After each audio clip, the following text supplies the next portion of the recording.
What's going on, guys? Styx here with the Token Minorities, bringing you the semi-final battle against Jake and his Virginia Tech Froakies for Season 6 of the CPC. This is for a chance to play in the finals.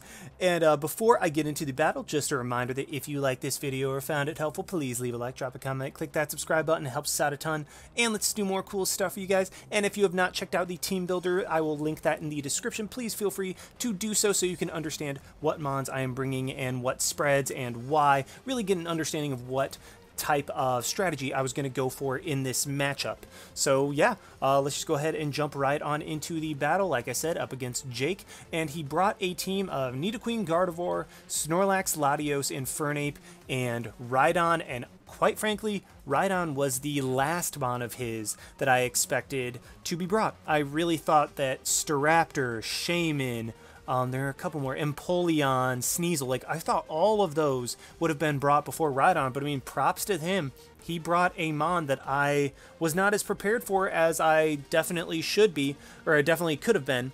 And yeah, I was more prepared for Staraptor than the Rhydon, so that is going to be a big nuisance. Unfortunately, he did bring the Snorlax, so my Scarf Gengar is going to have quite a bit of trouble, as well as my Raichu, but I am noticing that his team is very, very weak to Buzzwole, so that's going to kind of be my game plan. Try to sweep with Buzzwole, break early to mid-game, and yeah, just hope that Buzzwole in the end is going to be able to pull it out. But I am noticing that he does not have Shaman. I want to get my rocks up immediately, kind of scout out what type of sets he wanted to bring against me, and so I will just lead with my Swampert, as he does lead with his Latios, which is unfortunate because this Latios will probably be able to defog. He goes for the Psychic immediately. That tells me that he is not Life Orb, he is not boosting in any kind, so I'm just going to go for the Stealth Rock, get them up, as I know that this Latios is probably Scarfed. If it is, it's going to go for Psychic. Otherwise, I'm just going to go into my Tapu Koko, get a free U-turn out, but because he did defog, I'm thinking, okay, this Latios is not choiced. He won't be able to outspeed my Tapu Koko. He's not going to be able to one-hit KO me with anything.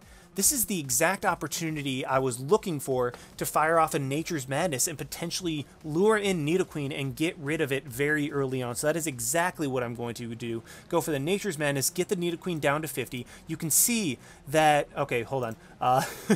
Sorry, I missed it. But you can see that Nidoqueen, at the end of this turn, does not have Black Sludge. So it is definitely the 50% berry, which makes sense. Z Nature's Madness would activate the 50% berry, but this was the exact situation I was hoping for. I was like, oh my gosh, I'm going to be able to take out this Nidoqueen immediately, and as soon as Nidoqueen's gone, I can spam Superpower with my Buzzwole like crazy, even though Gardevoir 4X resists it and Latios resists it. This is adamant Buzzwole. They are still going to take a very good chunk from it.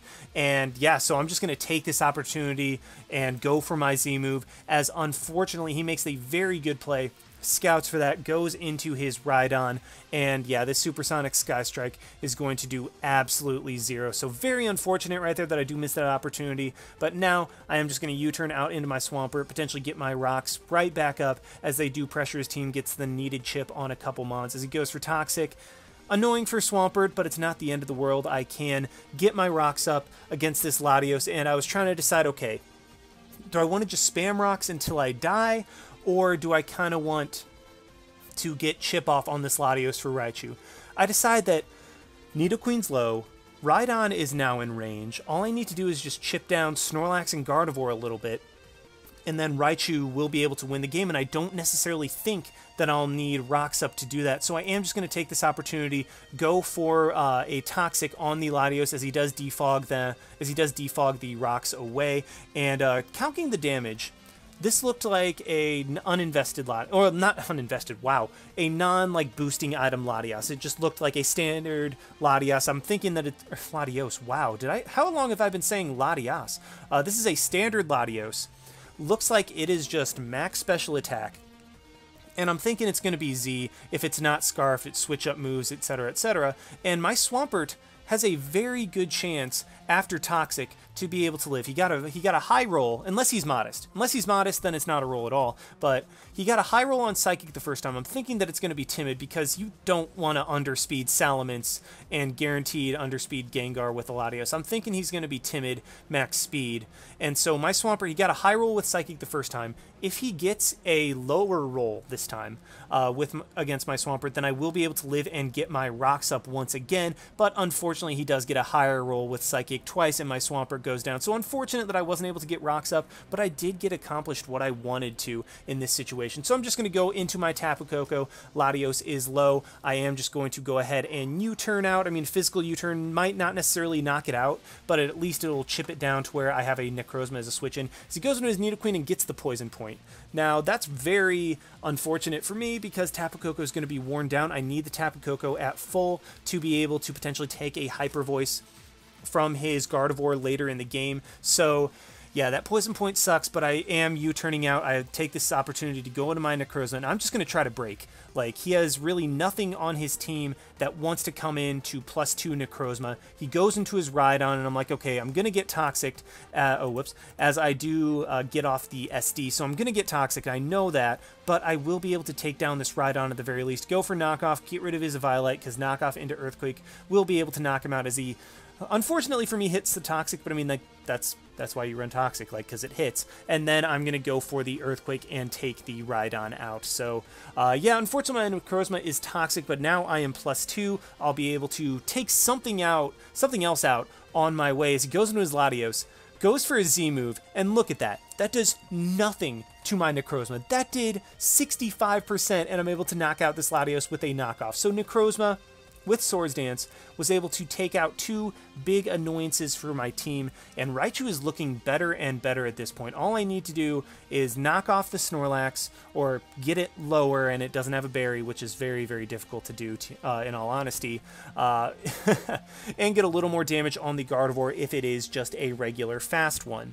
Now, I'm also noticing Earthquake is extremely spammable with Buzzwole, because even though Snorlax can take it pretty well, nothing on his team wants to come in on an Earthquake. Earthquake is going to hurt. It's going to KO the Nidoqueen, KO the Infernape, probably 2-hit KO, actually potentially 2-hit KO the Gardevoir, depending on his investment.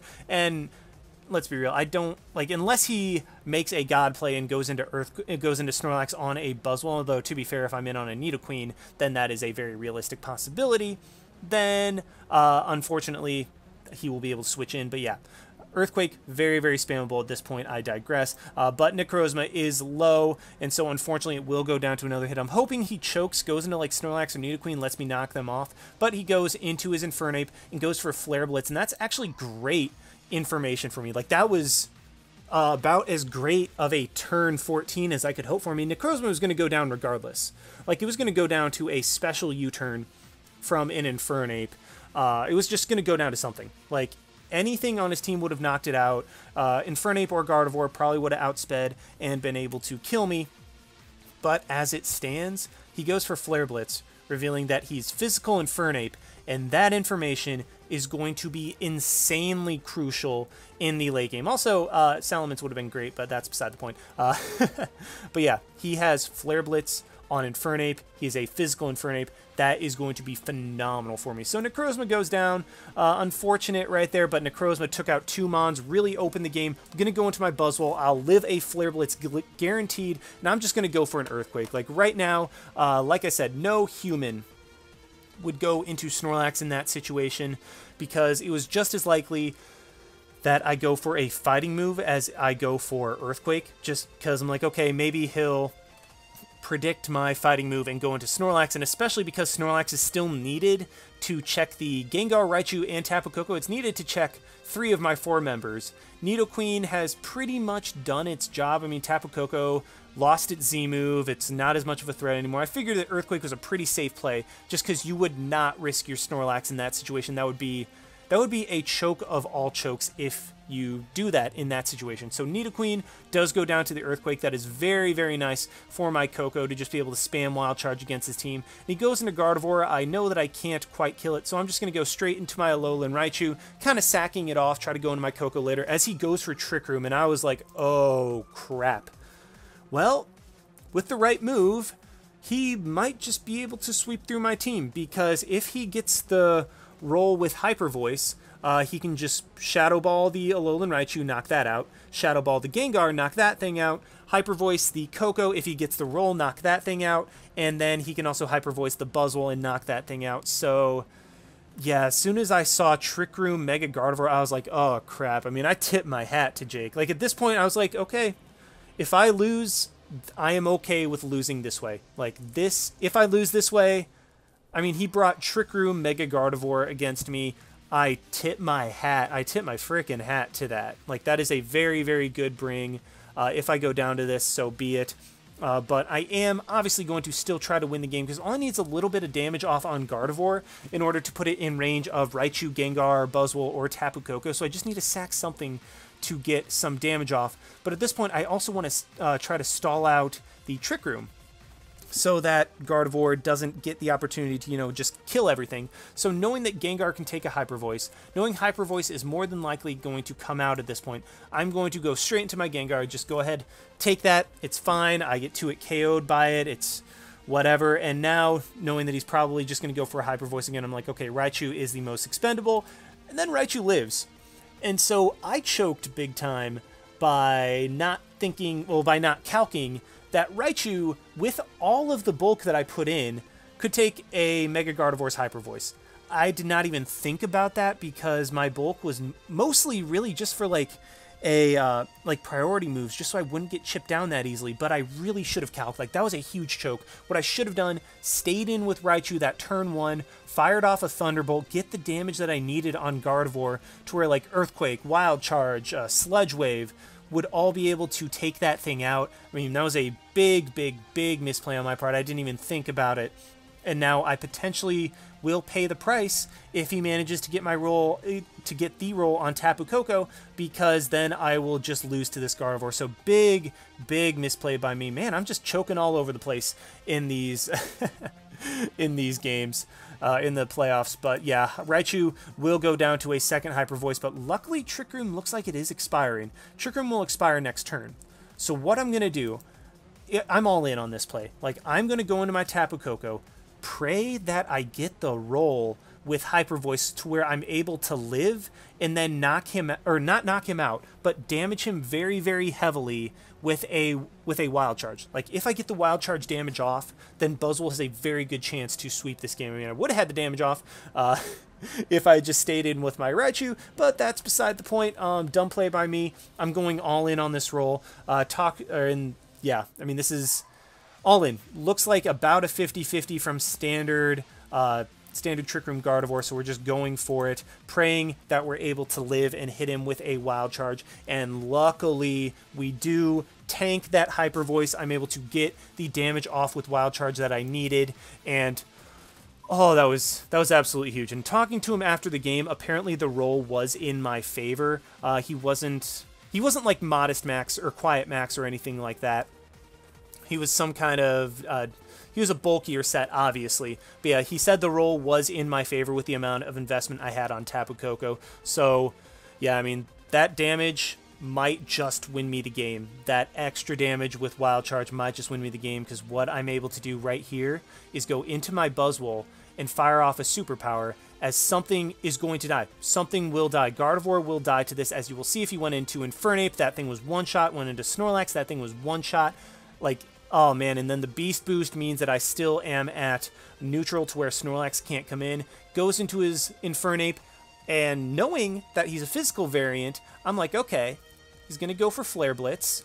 Buzzwole will die at -1. I just had to keep myself from being at -1, and I can take on this Infernape and take whatever hit he wants to go for. So I'm just going to sack off my Gengar to reset the defense on my Buzzwole, and unfortunately I get the Cursed Body, and that really sucks. That wasn't what I was going for. I was literally just going for the reset on Buzzwole, because barring a crit, Infernape does not kill me. Infernape does not kill my Buzzwole. Max it can do is 80. If he is an adamant nature, then the max he can do is 88. So my Buzzwole lives that regardless. And with the amount of recoil he would take, Drain Punch would guaranteed be a KO, and then +1 Drain Punch would be able to one-shot the Snorlax from full. So that's what I was going for. The Curse Body is unfortunate, but it really just doesn't make a difference because it still will come down to whether or not Infernape is able to crit with Flare Blitz. As he does, I mean, he obviously switches out, so I am just able to go for the Drain Punch. You can see it's an easy 2-hit KO on Snorlax. Turns out he had the wrong nature. He had Calm instead of Careful, but doesn't matter because I was still able to 2-hit KO that thing regardless. Get my Beast Boost, and the Infernape is going to come in, and it all comes down to whether or not he's going to be able to crit a Flare Blitz, and luckily he does not. Takes the sufficient damage, and I am able to knock that thing out. Now, I'm going to pause right here really quickly, just because I wanted to say that Drain Punch did a minimum of 64 or 68 to Infernape. I think the roll was like 68 to 80, or that might have been the Flare Blitz, but either way, with the recoil damage that he took, he was guaranteed in range. Yeah, he did 64 minimum to Infernape, so even if I didn't have the +1 at that point, would have been able to win the game regardless, because I would have taken the Flare Blitz and then knocked him out with Drain Punch. Then at +1, I would have been able to knock out the Snorlax. So my Buzzwole is able to come through absolutely clutch in the end, and we are moving on to finals now. Looking back at the game, the only real misplay on my part was a kind of a big one with Raichu, just because, I mean, I should have calced that I would have been able to live a Hyper Voice. I just assumed that Raichu was frail, and I did not give it the credit that it deserves for its bulk. So yeah, should have just gotten the damage off with Gardevoir. I still could have switched around into my Gengar and stuff like that to take a hit and wear down the turns of Trick Room, but ultimately, the survival with Koko was what won me the game. I mean, oh man, I cannot say how clutch Koko surviving. And yes, it was in my favor, but really the game just came down to that roll right there. And then talking to Jake after, he said that he choked by not letting Koko get chipped a little bit, which, I mean, I do kind of agree with, but I think at that point it's kind of a, okay, let's flip this coin and see who wins. And luckily, the roll that was in my favor stayed in my favor. I mean, yeah, I mean, Swampert was a little bit in an unfortunate position after the 2 high rolls with Latios, but either way, we won. That's what matters. We are going to finals. Hope you guys enjoyed watching. Like, comment, subscribe, all that good stuff. And this is Styx signing out. Why not? See you guys.